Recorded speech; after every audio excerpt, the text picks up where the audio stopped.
Nós observamos aqui nas primeiras declarações que o judiciário tem avançado, tem essa posição de vanguarda.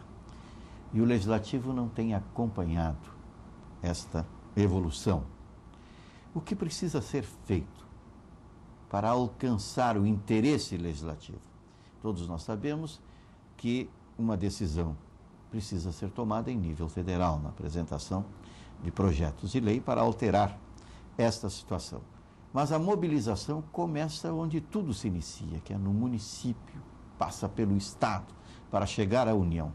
No Rio Grande do Sul, qual é a forma de iniciar essa mobilização efetiva, no sentido de buscar o apoio, que é o reconhecimento, e a atitude, a posição no legislativo? Na verdade, é importante nós esclarecermos até uma questão, porque nós falando que o judiciário reconhece e o legislativo não legisla, nesse sentido, pode passar uma impressão de... Mas como é que o judiciário consegue reconhecer se não é legislação? O que nós temos que ter bem claro é que nós só estamos lutando, a luta é para que se reconheçam que as pessoas com orientação sexual diversa da heterossexual são cidadãos da mesma forma que os demais. Quando a Constituição diz que todos são iguais perante a lei, que não se pode discriminar ninguém, que todos têm os mesmos direitos, a Constituição está dizendo que, inclusive, os heterossexuais e, inclusive, os homossexuais e pessoas bissexuais, travestis e etc.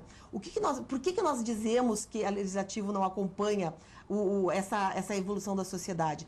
Porque o judiciário se vale do princípio fundamental da dignidade da pessoa humana, que é o princípio que transcende que perpassa toda a Constituição Federal e todo o nosso ordenamento jurídico. Então, os juízes fazem uma construção a partir da dignidade para reconhecer direitos. E quando nós falamos que o legislativo não faz legislação, é porque existe a necessidade, muitas vezes, de haver uma legislação específica que diga: é possível a união estável entre pessoas do mesmo sexo, é possível que pessoas do mesmo sexo adotem uma criança no nome das duas, ou que comprem um imóvel no nome das duas.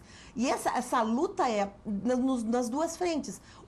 Pela especificação dessa legislação, no sentido de que a legislação seja bem clara, para evitar que as pessoas não entendam, que os juízes ou as demais pessoas não entendam isso, o respeito à diversidade. E, por outro lado, indo ao encontro do que tu estás falando, é necessário que a própria pessoa vítima de preconceito entenda que essa atitude está errada. Porque que nós temos, quando nós falamos em diversidade sexual, nós temos uma questão de identidade. E essas pessoas entendem, como foi falado pelo Guilherme, muitas vezes, que elas não têm o direito que elas, tudo bem, elas até podem ser homossexuais, por exemplo, ou travestis, desde que não falem, desde que não afrontem, desde que não assumam essa condição. Porque aí eu não gosto. Tudo bem, tu podes fazer o que tu quiseres lá. É quando o preconceito dissimulado diz pode ser desde que não se exponha. Desde que não se exponha. Desde que eu não veja, Exatamente. Desde que eu não fique sabendo, desde que não desfile na minha frente, desde que não demonstre afeto na minha frente, desde que não faça isso no trabalho. O trabalho, como nós estamos falando de identidade, e a identidade sexual a identidade sexual é parte muito importante, fundamental da identidade da pessoa.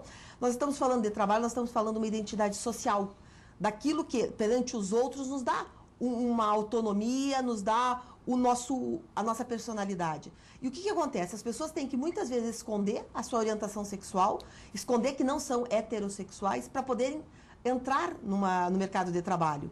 E o que acontece muitas vezes é que dentro do mercado de trabalho, dentro do seu trabalho, do seu emprego, essas pessoas começam a ter relacionamentos, a se aproximar de uma outra pessoa, têm descoberta essa orientação, ou mesmo declaram essa orientação, e aí passam a ser vítima de discriminação no trabalho, até o que quase sempre ocorre, que é o pedido de demissão dessas pessoas.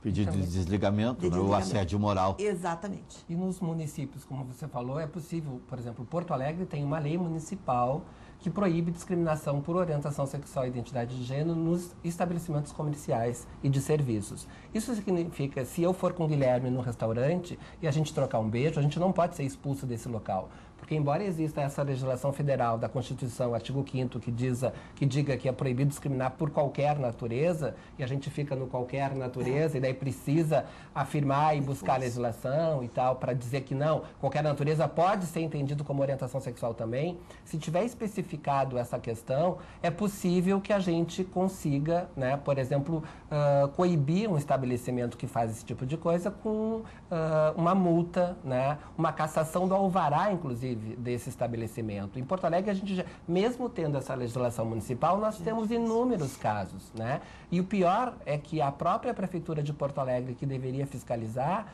acaba não fazendo isso e acaba que as pessoas não conseguem garantir esse direito.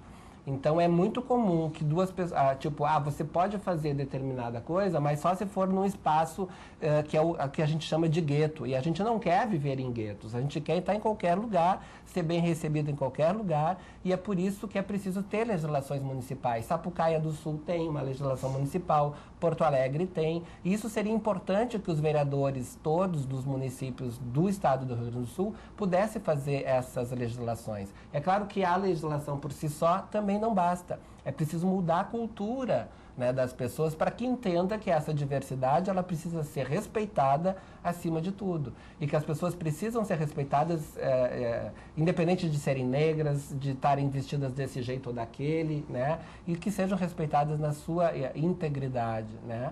Então, isso é importante e por isso é feito um trabalho nos municípios e também no Estado. Mas o maior entrave, que era o que você perguntava, é realmente o nosso Estado, que se diz laico, mas acaba que está fundamentado na questão religiosa. Então, a gente tem inúmeros deputados que acabam cedendo, porque eles, inclusive a doutora Maria Berenice Dias foi bem audaciosa numa declaração que ela disse que os deputados eles não legislam para a maioria, né, para as minorias, diga-se de passagem, né?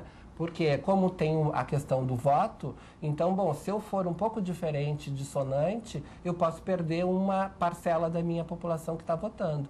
Então, em função dessa pressão, o judiciário é muito mais isento em relação a isso, porque não está dependendo de ninguém e ele consegue ser mais ousado nesse sentido. Mas o nosso maior entrave, além de brigarmos hoje pela questão do respeito à diversidade e para que tenhamos legislações nesse sentido, a gente precisa ter, de fato, um Estado laico que respeite as pessoas, independente da orientação religiosa que essas pessoas tenham, né? E acho que falta também um pouco de política pública que dê conta da sociedade ter conhecimento dessas leis.